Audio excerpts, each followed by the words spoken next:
अस्सलामुअलैकुम, hi everyone. आज मैं आपको बताऊंगी कि अगर मैं आपसे कोई क्वेश्चन करे हाउ डू यू फील, तो आप उसको जवाब में क्या दे सकते हैं। अगर आप हैप्पी हैं तो आप कहेंगे आई एम हैप्पी। अगर आप परेशान हैं तो आप कहेंगे आई एम वरीड। इस तरह के बहुत से वर्ड्स हैं, आज मैं आपको वो बताऊंगी।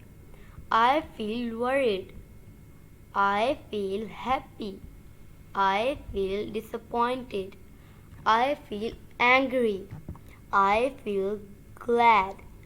I feel sleepy. I feel hurt.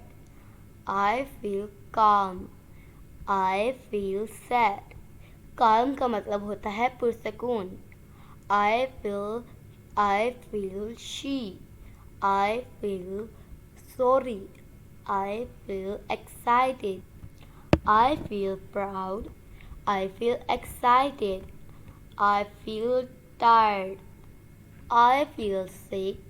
बस यही थी मेरी आज की वीडियो। अगर आपको आज की वीडियो पसंद आई हो तो प्लीज़ मेरे चैनल को सब्सक्राइब करके बेल नोटिफिकेशन को ऑल पे लगा दीजिएगा और साथ ही साथ मेरी वीडियो को लाइक शेयर करना ना भूलिए। मिलती हूँ नेक्स्ट वीडियो में, तब तक के लिए अल्लाह हाफिज़।